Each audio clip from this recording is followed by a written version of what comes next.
आजकल योग का बहुत प्रचलन है और सब लोग योग की बात भी कर रहे हैं, पर हम योग के जिस एस्पेक्ट की बात कर रहे हैं, हम आसन की बात कर रहे हैं, पर there is more to it. तो मैं आपसे समझना चाहता हूँ कि अगर हमें ये मेथड अपनाना हो, योग का रास्ता अपनाना हो, आज सब लोग योग की तरफ देख रहे हैं, तो हम अष्टांग मार्ग को किस तरीके से समझाया जाए, सबसे आसान तरीके से उसको अगर रखा जाए सबके सामने, तो हम ताकि बहुत कुछ है वहाँ से सीखने के लिए, अपना जो स्पिरिचुअल पाथ है, तो वहाँ से हम क्या शुरुआत कर सकते हैं, क्या ये तरीका हो सकता है? तो आप इसको अष्टांग मार्ग को थोड़ा विस्तार में बता सकेंगे तो। अष्टांग मार्ग के जो 8 स्टेप्स हैं, यम, नियम, आसन, प्राणायाम, प्रत्याहार, धारणा, ध्यान, समाधि। पहला पॉइंट तो ये क्लियर होने ज़रूरी है कि ये एक सीढ़ी नहीं है, लैडर नहीं है कि पहले यम, फिर नियम, फिर आसन, फिर प्रत्याहार, प्राणायाम, फिर धारणा, ध्यान, समाधि। ये एक के बाद एक स्टेप अपवर्ड जाने वाला मेथड नहीं है। ये आठों एक ही प्लेन में है। इन आठों के लिए हमें एक ही समय में वर्क किया जा सकता है और करना चाहिए। ऐसा नहीं कि पहले मैं यम साध लूँ, फिर मैं नियम साधूँ, फिर ये करूँ। तो हम यम नियम पे भी वर्क कर सकते हैं, आसन प्राणायाम पे भी वर्क कर सकते हैं, धारणा पे भी वर्क कर सकते हैं। फिर ध्यान और समाधि जो है वो एक अलग डायमेंशन आ जाती है। ये पहले जो 5 स्टेप हैं ये in the field of doing है, ये आप कर सकते हैं, इन पे आप वर्क कर सकते हैं। लेकिन जो अगले 3 स्टेप हैं, ध्यान और समाधि 2 स्टेप के हैं, धारणा भी डूइंग में आ जाती है, तो अगले जो 2 स्टेप हैं वो हैपनिंग है। जब आप धारणा में आगे बढ़ते हैं तो ध्यान एक हैपनिंग की तरह आपके जीवन में आता है।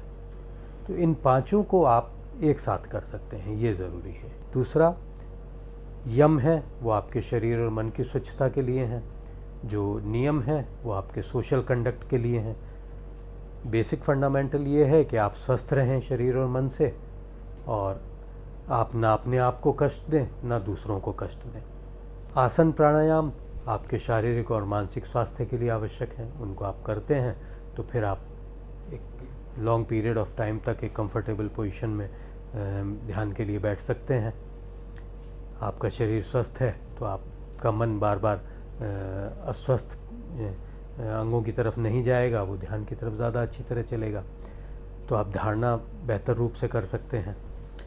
अब धारणा बेसिकली है कि आप अपने आप को एक पॉइंट पर, एक इशू पर फोकस करते हैं, चाहे वो कोई मंत्र हो, चाहे आपकी श्वास हो, चाहे आप किसी विजुअल आइटम पे फोकस करें, मंत्र पे फोकस करें, किसी शब्द पे फोकस करें। जब आप फोकस करते हैं फिर माइंड आपको डाइवर्ट कर देता है, अपने थॉट प्रोसेस में ले जाता है, फिर आप जेंटली उसको वापस लाते हैं धारणा में, फिर आप वो वहाँ से भटक जाता है। तो बार बार जब तक ये प्रक्रिया चलती है आप धारणा में हैं, और जब ये माइंड का डाइवर्जन बंद हो जाता है, आपका फोकस जिस ऑब्जेक्ट पर, जिस इशू पर है उस पर कॉन्स्टेंटली बना रहता है। जैसे आप एक बर्तन से तेल दूसरे बर्तन में डाल रहे हैं तो कांस्टेंट एक धारा के रूप में प्रवाहित होता रहता है। तो जब आपका फोकस उस स्टेज पे पहुंच जाता है तो वो ध्यान होता है, और जब वो ऑब्जेक्ट भी आपके इनर कॉन्शियसनेस से डिसअपियर हो जाता है, एक प्योर स्टेट ऑफ कॉन्शियसनेस रह जाती है, तो वो समाधि की अवस्था होती है।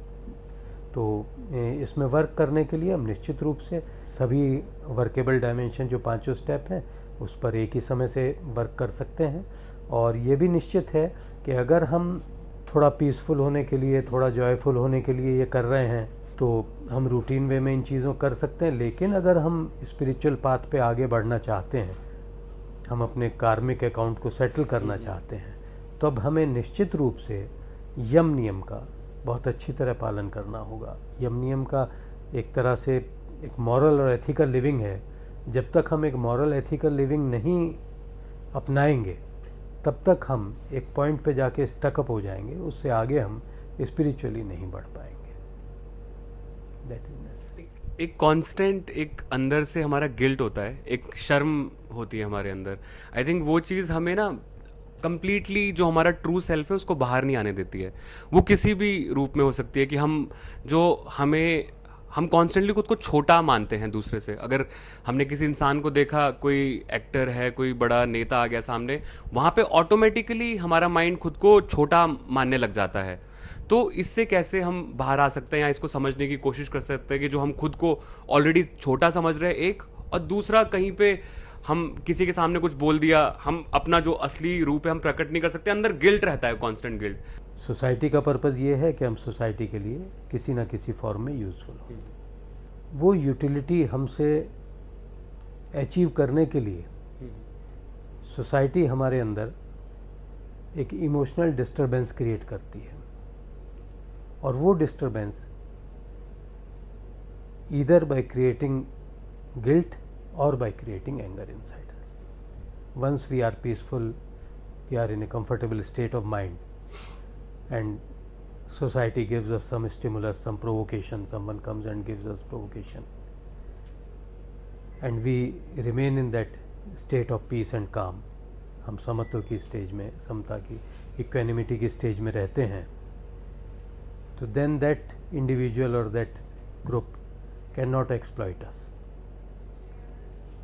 If their demands are just as per our understanding and something needs to be done, we will do the needful. But we will not do anything out of compulsion. And society's way of utilizing us is by creating emotional disturbance in us, in throwing us in an emotional turmoil, either guilt or anger. So then we have a different biochemistry inside us. We are in a state of compulsion, and out of that compulsion we will do something which ideally we should not be doing.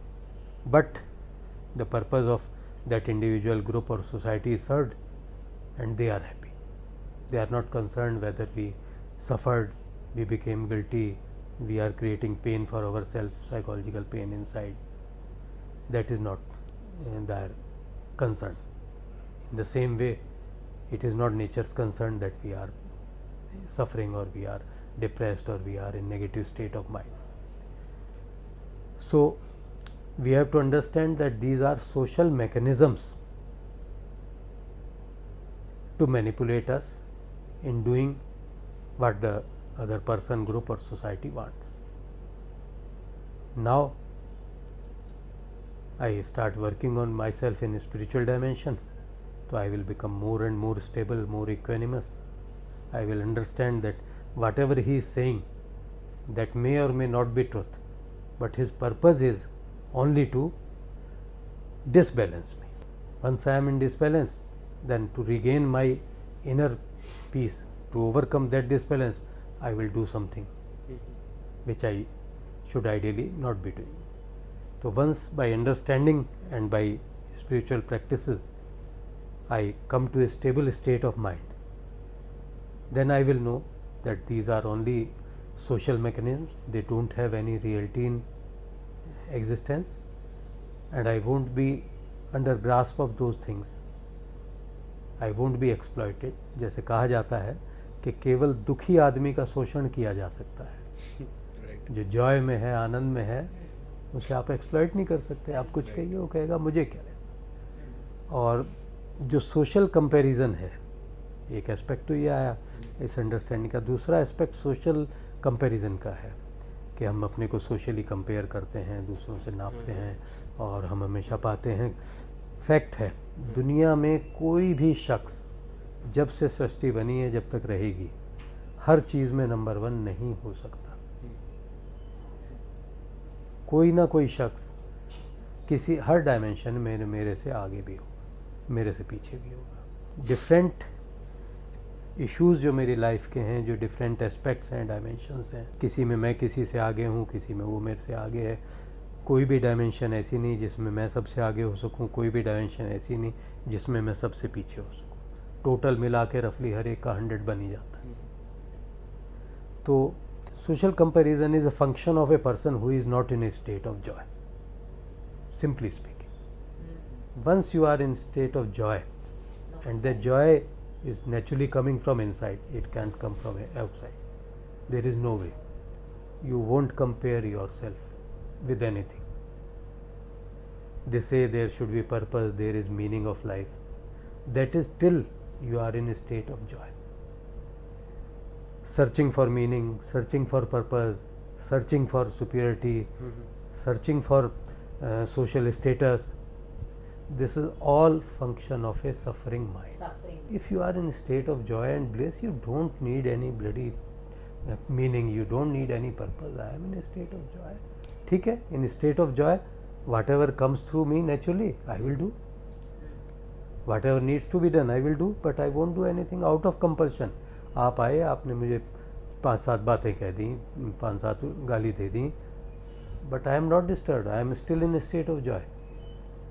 I won't do anything out of compulsion. But if those your statements disturb me, I am disbalanced, I am dis-ease. In out of that dis-ease or that imbalance, I will do many things. I will think many things. I will search for meaning, purpose, goal. This is all function of a mind that is not in a state of joy.